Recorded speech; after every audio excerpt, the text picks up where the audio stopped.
as on Abhyu's side is going to be the left, and he is going to be carrying for a Giraffe, Hariyama, Torkoal, Sylveon, Kingambit, and Gastrodon, while Bryan is carrying Talonflame, Great Tusk, Goldengo, Fluttermane, Iron Bundle, and Tyranitar. Can someone say Trick Room? Yeah, heavy Trick Room team here.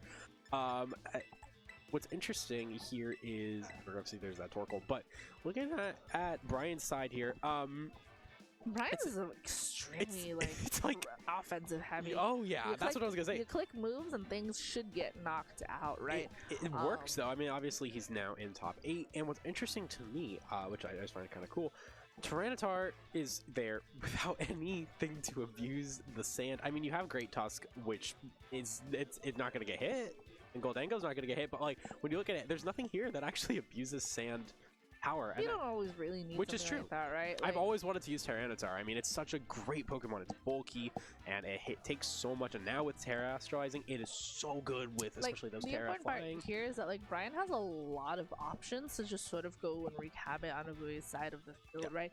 You've got so much offensive pressure. The Goldengo is still a really good Pokemon to have. Like Make It Rain is just absolutely nasty as a spread move. You've got sort of like the option here with the Great Tusk as well, right? One of those Paradox Pokemon that people just really love because Headlong Rush is fantastic as a good move. Like until Ursaluna is finally allowed back into the games, right? It is like the only one that can really make use out of it. So really, like Bryan's team is like you just hit the the gas pedal and you just go.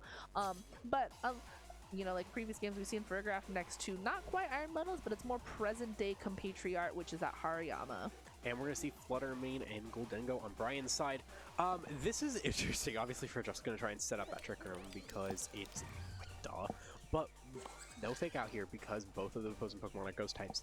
I hear that's interesting. You know what I'm thinking is because you don't get fake out, you have a lot of options here in terms of offense. You have Moonblast, Shadow Ball, Dazzling Gleam, and of course you have Make It Rain, which is huge. And I think by going for Make It Rain, like that, Giraffe is bulky, but it's not that bulky. I think, and we're gonna see that Terrestrial on Fluttermane right away. Gonna go for Terra Fairy. I think that is really smart because if you go for a Make It Rain Dazzling Gleam combo, the only thing I could see here is potentially if that's Wide Guard. If that's the move that Bryan goes for, then you know you should just click Wide Guard. But it's not going to. I think doubling down into the Hariyama here is actually just a perfect idea because it just does so much damage to it. Like that's a one-hit knocker here. Sure, the Goldengo is not going to be able to do any damage onto that Fergraph because it's protected this turn, but you take care. Sorry, Steel Beam. Steel Beam. Okay, I see you, Bryan. All right. That's essentially a single target version of Make It Rain here. It does way more though, thanks to that. I think it's like, I believe from the moment it's 150, which is massive damage. However, we're going to see Kingambit with Supreme Overlord, so that's going to take 1.1 times damage on everything here. Again, Trick Room, you're really in a tough spot to set up Trick Room. However, Goldengo down because of that Steel Beam is now down to half health.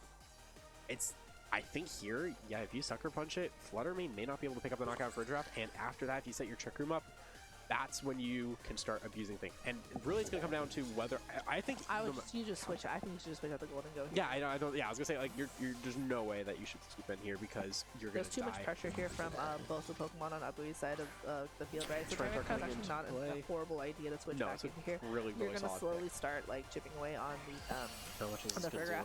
The Moonblast here, like with that Terra, is still not enough to pick up.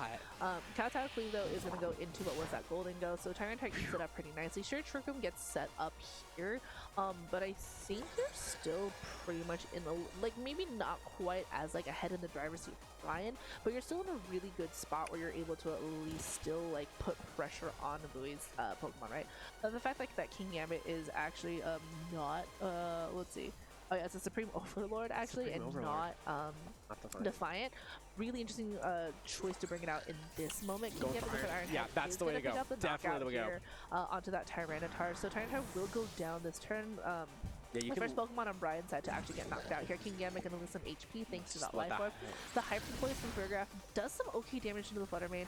Dazzling Gleam though from that Fluttermane that's gonna hit both Pokemon. Picks up a knock on a Fergraph. Does a considerable amount of damage into that King Gambit, despite the fact that it's part steel as well. So, you know, still in a pretty good spot for Bryan. I think Abhyu's got a really, really good spot here because, well, take a look here. Trick Room's just got set up, 4 turns to go. Now you have Torkoal, Great Tusk, and not that we know Torkoal's going to be able to pick up a knockout on everything that Bryan has, with the exception of possibly Great Tusk. Now that's a very big possibly, because it's not, and its photosynthesis will activate, but it's really funny. It doesn't really matter because Torkoal's fastest, and Abhyu still has the Terra Eruption. So yeah, like this is a very obvious. I would go personally the exact same thing plus an Iron Head on the Great Tusk because I'm pretty confident Flutter's dead.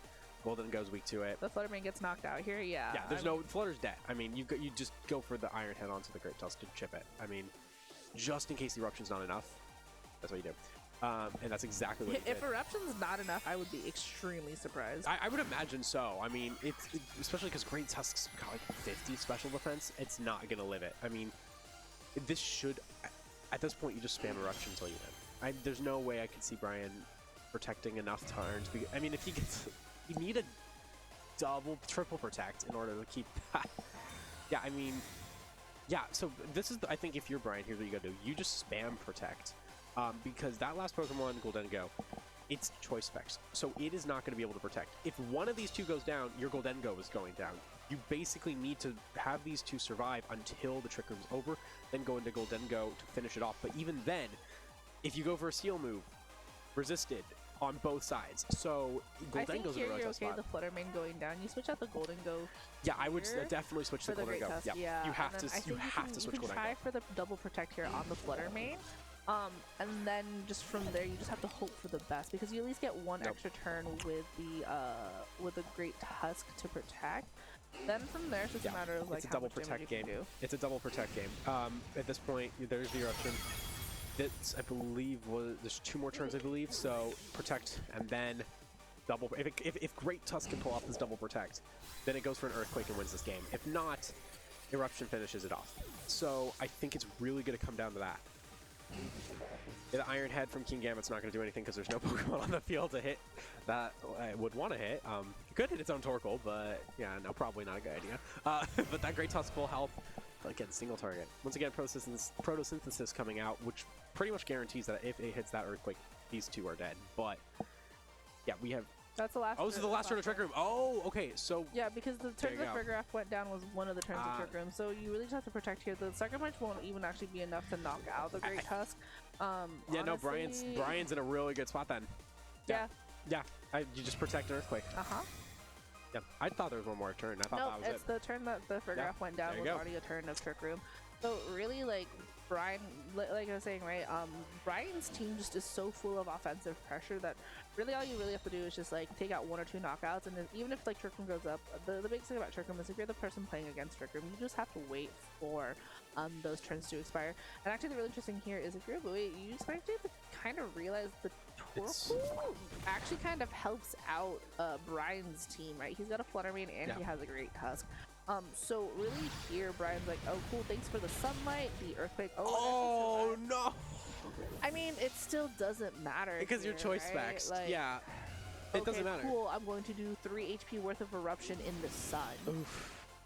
Like, okay. Heatwave would have been better.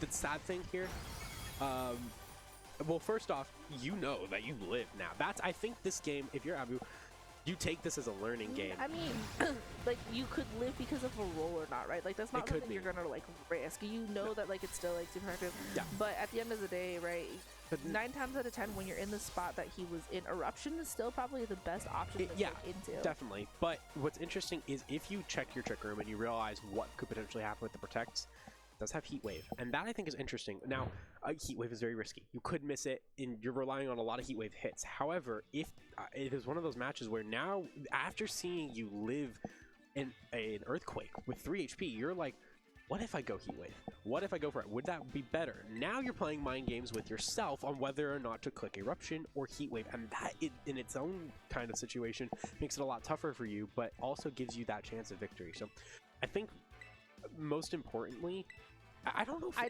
don't think the Torkoal. Yeah, I was gonna say I don't think Torkoal is because the problem is here with the Torkoal, you're giving a boost to two of the Pokemon on Brian's side. Like, sure, you can win the Weather War at the end of the day, but if you're not careful, you're giving them an extra boost, right? And it's not like the Great Tusk, like, really needs that extra Oh, boost. he's going for I it think again. here, if you're gonna going for a Trick Room, I think instead of the Kingambit, maybe instead of the Gastron or the Sylveon, because I don't know that they offered you as much as they could have before. I think Gastro would have been a good pick. Brian, the other thing too is you just have to be careful what spread moves you're choosing. Because if the Hariyama can kind of expect that again, then it can go for the Wide Guard, and then you're putting yourself in a rough spot. The nice thing for Brian was he was able to pick up that Hariyama knockout just turn one without any sort of like problem. The Flutter Mane actually going for the Terra really helped out with that too. I wonder if we're gonna see a Terra on Hariyama if it comes. I think it's coming back out here. I think it's gonna be the same leads. There's the double Ghost lead of Flutter Mane, Gholdengo, and then for a Hariyama. I think we're gonna see Terra Hariyama just to survive. I mean, if you double down into it, like the problem is still that like you have to worry about that. And I think if a boy doesn't set up the Trick Room here, he's also opening himself up to a spot that's where true. He did he's protect going the to go ahead and like lose out on being able to set up. Right? You need to set it on this turn right now. You have to. It's just a little. So you go for the Practic in here. Sure, that's fine. I don't the know. knockoff, I mean, you're still. You're still in a spot where like Brian was able to pick up a knockoff on the Hariyama, right? And like that's like a huge thing. It didn't tear up. If you can't stop. Ooh, oh, maybe they. Okay, you know what? I guess that was one of those things where you predicted them to switch based on the last game, and they didn't. So Make It Rain gonna connect you. Yeah, Make It Rain will still do considerable damage. Like you're gonna take a lot of damage from the knockoff, but oh my gosh, one shot. But I mean that Gholdengo is choice. It is choice specs, right? Makes sense. So it's not that surprising that you get that knockout here with the Hariyama. So I think Brian was just going and hoping for like a double knockout here. So Supreme Overload is gonna activate again for that Kingambit. But I think if you're able to at least go for a Terra with the Gholdengo, then you don't have to worry as much about the Sucker Punch here. Well, you know what's interesting too? This Flutter Mane is Wise Glasses, which means Sucker Punch potentially knocks out Flutter Mane thanks to Supreme Overlord. So that may be an option they want to explore too. Either way, you definitely. I feel like you got a Sucker Punch. I think here, like with the Fergraph, with Brian, you're really just kind of focusing down on one Pokemon at a time. The Fergraph here is definitely the Pokemon you're gonna like look after, because you do want to knock it out. You want to make sure that it's not able to just set up that Trick Room, because that's kind of what puts you in a kind of rough spot. Moonblast Terra. It's gonna do a lot of damage into that Fergraph. That's what it goes into. If Fergraph survives this, then it's a really good position. No, I think it survives it before. Sucker Punch is gonna be able to knock out.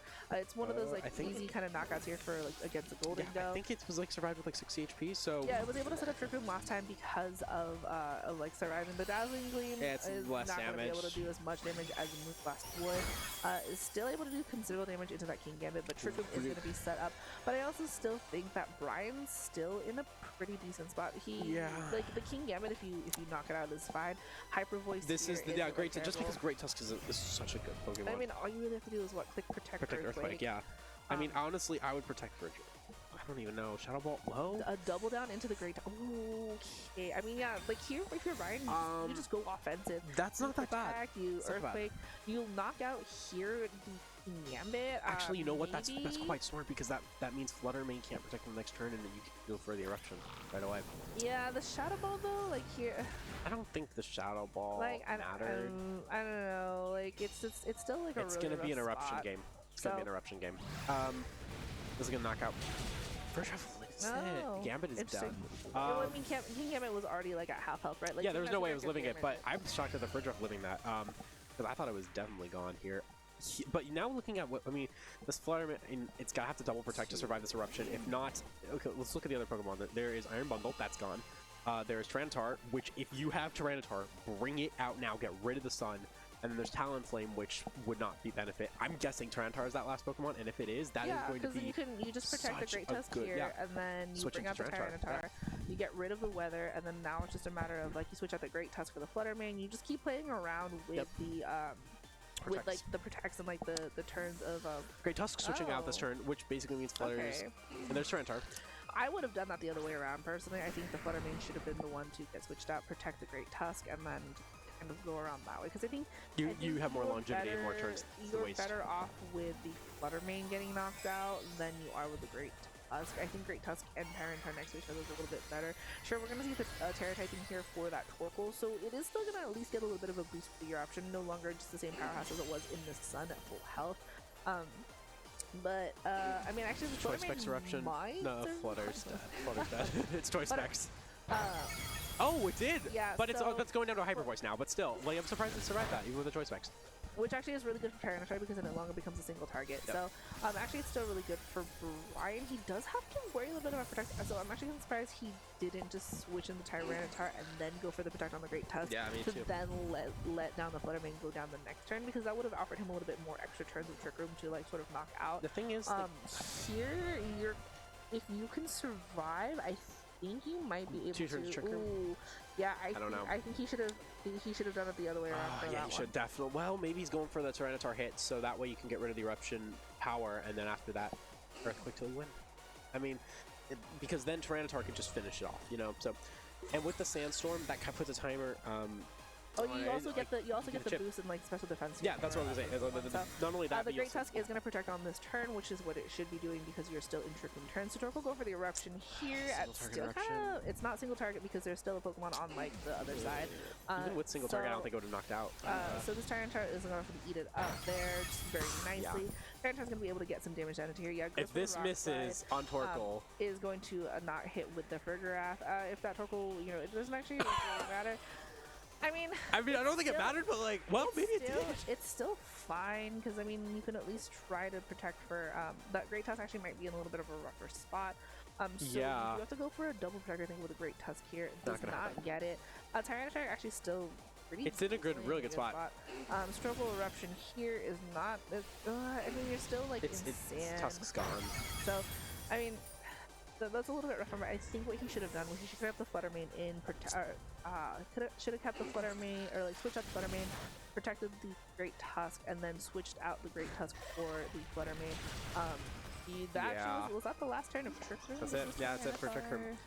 I think this is game's Brian. He's just gotta click Crunch.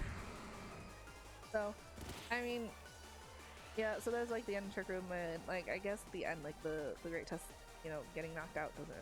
No, it didn't matter. As long as this Tyranitar like can hit. Yeah, I mean, when you have Tyranitar in the field, it's not only got okay. First off, not only is Tyranitar Assault Vest, but it's also now boosted from the sand as well. Eruption's doing nothing because the sand is going to also remove from Eruption. Just bringing in Tyranitar, you didn't even really need to. Between Great Tusk and Flutter Mane, it didn't matter. You just had to go with Tyranitar. Yeah, so sometimes it doesn't even matter how scary the how scary a Trick Room team is, because as long as you're on the offensive, you can just knock things out. And I think that's how Brian played it, was as long as you're knocking things out consistently, you don't really have to worry about anything else. So honestly, like Abhyu tried